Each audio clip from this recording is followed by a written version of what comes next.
Okay Pankaj ji, बहुत बहुत स्वागत है आपका। जी थैंक यू मैम। लाइव हैं आप। ओके।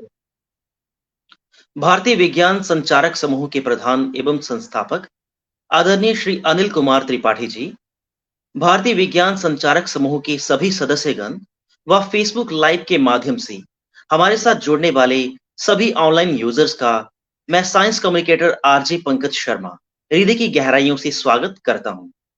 मित्रों, हमारे आज का जो विषय है वो है चांद पर बादशाहत हासिल करने का भारत का ब्रह्मास्त्र चंद्रयान 3। चंद्रयान 3 के प्रक्षेपण के साथ ही भारतीय अंतरिक्ष अनुसंधान संगठन इसरो चंद्रमा पर सफल सॉफ्ट लैंडिंग कराने की तैयारी में है। भारत का लक्ष्य संयुक्त राज्य अमेरिका, रूस और चीन की कतार में शामिल होकर यह उपलब्धि हासिल करने वाला विश्व का चौथा देश बनना है। चंद्रयान 3 भारत का तीसरा चंद्र मिशन और चंद्रमा की सतह पर सॉफ्ट लैंडिंग का दूसरा प्रयास है। इस मिशन के तहत चंद्रयान 3 ने 14 जुलाई 2023 को दोपहर 3 बजकर माफ कीजिएगा दोपहर 2:35 पर श्रीहरिकोटा के सतीश धवन अंतरिक्ष केंद्र से उड़ान भरी थी। इसमें एक स्वदेशी लैंडर मॉड्यूल, प्रोपल्शन मॉड्यूल और एक रोवर शामिल है, जिसका उद्देश्य अंतर्ग्रही मिशनों के लिए आवश्यक कई टेक्नोलॉजीज को विकसित करना एवं प्रदर्शित करना है। इस मिशन के उद्देश्य की अगर बात करें तो चंद्रमा की सतह पर सुरक्षित और सुगम लैंडिंग करना इसके उद्देश्यों में शामिल है। इसके साथ साथ रोवर को चंद्रमा पर घूमते हुए प्रदर्शित करना भी इसका एक उद्देश्य है। इसके साथ साथ यथाशक्ति वैज्ञानिक प्रयोगों का संचालन करना इसके उद्देश्यों में शामिल है। अगर इसकी विशेषताओं की बात करें तो चंद्रयान 3 की लैंडर यानी जिसका नाम है विक्रम और रोवर पेलोड जिसका नाम प्रज्ञान है, चंद्रयान 2 मिशन के समान ही है। लैंडर पर वैज्ञानिक पेलोड का उद्देश्य चंद्रमा के पर्यावरण के विभिन्न पहलुओं का अध्ययन करना है। इन पेलोड में चंद्रमा पर आने वाले भूकंपों का अध्ययन, सतह के तापीय गुण, सतह के पास प्लाज्मा में बदलाव और पृथ्वी तथा चंद्रमा के बीच की दूरी को सटीक रूप से मापना शामिल है। चंद्रयान 3 के प्रणोदन मॉडल में एक नया प्रोग्राम शामिल किया गया है, जिसे शेप यानी स्पेक्ट्रोपैलरीमेट्री ऑफ हैबिटेबल प्लैनेट अर्थ के नाम से जाना जाता है, जिसका छोटा नाम है शेप। तो शेप का जो लक्ष्य है वो परिवर्तित प्रकाश का विश्लेषण कर संभावित रहने योग्य छोटे ग्रहों की जो खोज करना है, ये इसका लक्ष्य है। आखिर चंद्रयान 3 में क्या क्या नए बदलाव और सुधार किए गए हैं ताकि चंद्रयान 2 में जो कमियां रह गई थी उनको पूरा किया जा सके। आइए श्रोताओं, आपको बताते हैं। इसके लैंडिंग क्षेत्र का विस्तार काफी हद तक किया गया है, जो कि एक निर्दिष्ट क्षेत्र के भीतर सुरक्षित रूप से उतरने की सुविधा देता है। लैंडर को अधिक ईंधन से लैस किया गया है ताकि आवश्यकता अनुसार लैंडिंग स्थल अथवा वैकल्पिक स्थानों तक लंबी दूरी तय की जा सके। चंद्रयान 2 में केवल 2 सौर पैनल की तुलना में चंद्रयान 3 में इस बार 4 तरफ सौर पैनल लगाए गए हैं।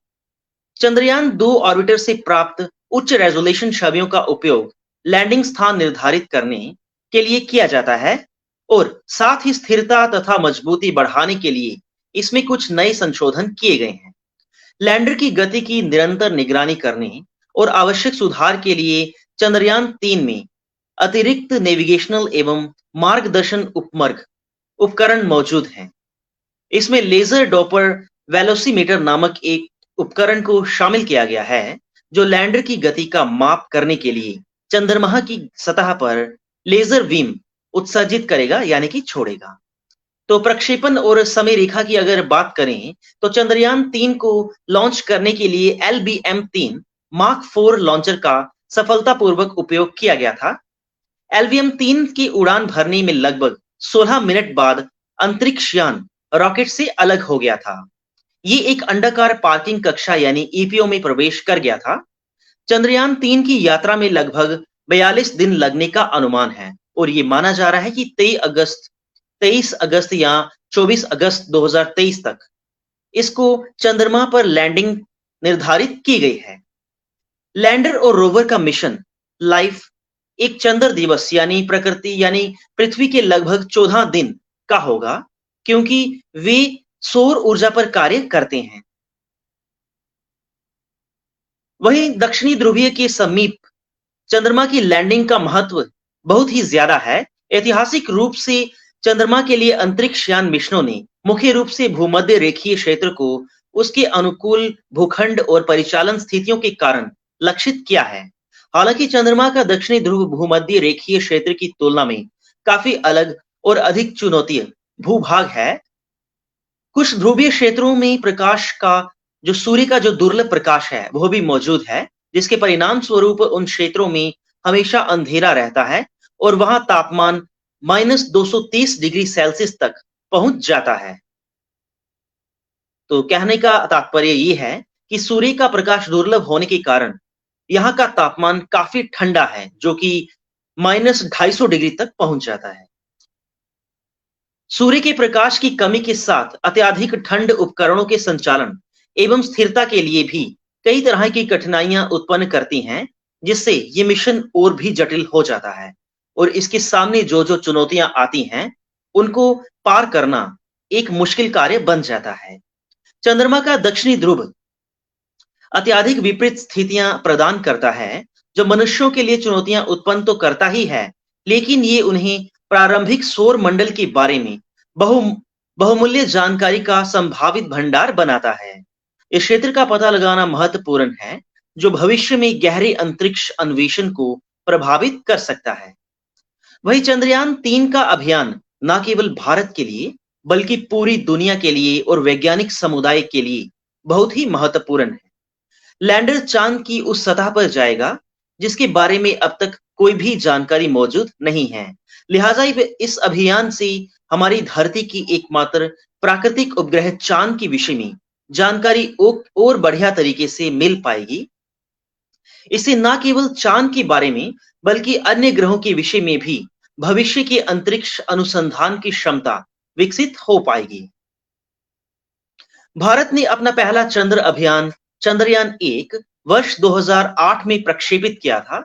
उस पर एक ऑर्बिटर और एक इंपैक्ट प्रोब भी था, लेकिन ये शैकल्टन क्रेटर के पास क्रैश हो गया था। बाद में इस जगह को जौहर पॉइंट के नाम से जाना जाने लगा है। इसके साथ ही भारत चांद पर अपना झंडा फहराने वाला चौथा देश बन गया था। इससे पहले अमेरिका, रूस और जापान ये कामयाबी हासिल कर चुके थे। तब अपने प्रक्षेपण के 312 दिन के बाद उसका संपर्क धरती से टूट गया था, लेकिन ये जानकारी दी गई कि संपर्क टूटने से पहले इस अभियान का लगभग 95% लक्ष्य हासिल किया जा चुका था।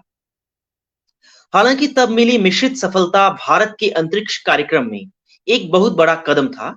चंद्रयान 2 ने भी चांद के पानी के कण को ढूंढने में एक अहम भूमिका निभाई थी। 10 साल के बाद 22 जुलाई 2019 को चंद्रयान 2 विक्रम लैंडर और प्रज्ञान रोवर के साथ प्रक्षेपित किया गया था, लेकिन 6 सितंबर 2019 को जब इसने चांद की सतह पर सॉफ्ट लैंडिंग की कोशिश की तो विक्रम लैंडर से इसका संपर्क टूट गया था।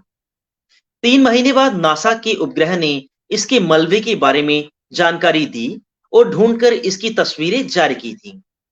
विक्रम लैंडर भले ही असफल रहा, लेकिन ऑर्बिटर चंद्रमा और इसके वातावरण के बारे में महत्वपूर्ण जानकारियां इकट्ठा करता रहा और अब भारत अपना चंद्रयान 3 अभियान प्रक्षेपित करने के बाद इस जानकारी को हासिल करने की दिशा में। वही मित्रों, आपको बता दें कि इसरो के पूर्व वैज्ञानिक नंबी नारायण का कहना है कि सफल लैंडिंग से भारत बड़ी उपलब्धि हासिल करने की दिशा में आगे बढ़ रहा है। भारत इस सफलता को पाने वाला चौथा देश होगा। इससे पहले रूस, अमेरिका, चीन ये सफलता हासिल करने वाले 3 देश हैं। इससे देश को अंतरिक्ष विज्ञान में विकास की क्षमता हासिल होगी और इसके साथ वैश्विक अंतरिक्ष उद्योग में अपनी भागीदारी बढ़ाने में भारत को मदद मिलेगी। इस समय $600 अरब के कारोबार में भारत की भागीदारी महज 2% ही है। वहीं चंद्रयान 3 मिशन से भविष्य में भारत को क्या क्या फायदे होने वाले हैं, आइए दोस्तों आपको बताते हैं। तो इससे सबसे पहला जो फायदा होने वाला है, वो है स्वदेशी रूप से विकसित होने वाली टेक्नोलॉजी। जी हाँ, चंद्रयान-3 अगर सफल हो जाता है, तो नई टेक्नोलॉजी तैयार की जाएगी। देश के विकास के लिए स्वदेशी रूप से विकसित प्रौद्योगिकी यानी टेक्नोलॉजी जरूरी है। दरअसल इसरो कम बजट में अपने महत्वाकांक्षी अंतरिक्ष मिशनों को पूरा करने के लिए माना जाता है। अन्य देशों के मुकाबले में इन अभियानों पर हमारा खर्च बहुत कम है। हमें मिशन की सफलता को लेकर 23 या 24 अगस्त के दिन का इंतजार करना होगा, क्योंकि इसी दिन चंद्रमा पर लैंडिंग चंद्रयान-3 की तय की गई है। वहीं दूसरे फायदे की अगर बात करें, तो देश में नए स्टार्टअप्स के शुरू होने की उम्मीद जताई जाएगी। चूंकि भारत अब टेक्नोलॉजी के विकास में निजी भागीदारी को बढ़ावा दे रहा है, तो ऐसे में इस क्षेत्र में प्रवेश करने के लिए अधिक स्टार्टअप की गुंजाइश होगी। उन्होंने कहा कि देश में कई नए स्टार्टअप स्थापित होंगे। इसके साथ हमारे पास जो भी स्टार्टअप्स हैं, उन्हें बेहतर फंडिंग मिलेगी। कई देश यहां पर मौजूद स्टार्टअप से कनेक्ट हो सकते हैं। वहीं वैज्ञानिक नंबे के अनुसार तीसरे फायदे की अगर बात करें, तो अर्थव्यवस्था को बड़ा उछाल मिलेगा। चंद्रयान-3 मिशन की सफलता से अंतरिक्ष विज्ञान, प्रौद्योगिकी और साथ-साथ देश की अर्थव्यवस्था को प्रोत्साहन मिलने की उम्मीद है। गौरतलब है कि चंद्रयान-2 चंद्रमा पर उतरने में सफल तो रहा, मगर कुछ समस्या की वजह से सॉफ्ट लैंडिंग नहीं हो पाई थी।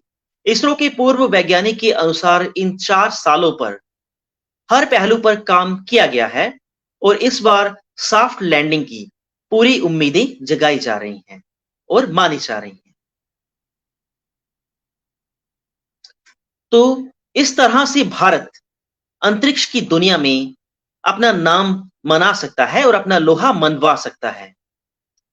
मित्रों, चांद पर बादशाहित हासिल करने का भारत का जो ब्रह्मास्त्र है, वो चंद्रयान-3 साबित होकर ही रहेगा और ये हम सब भारतवासियों को विश्वास है।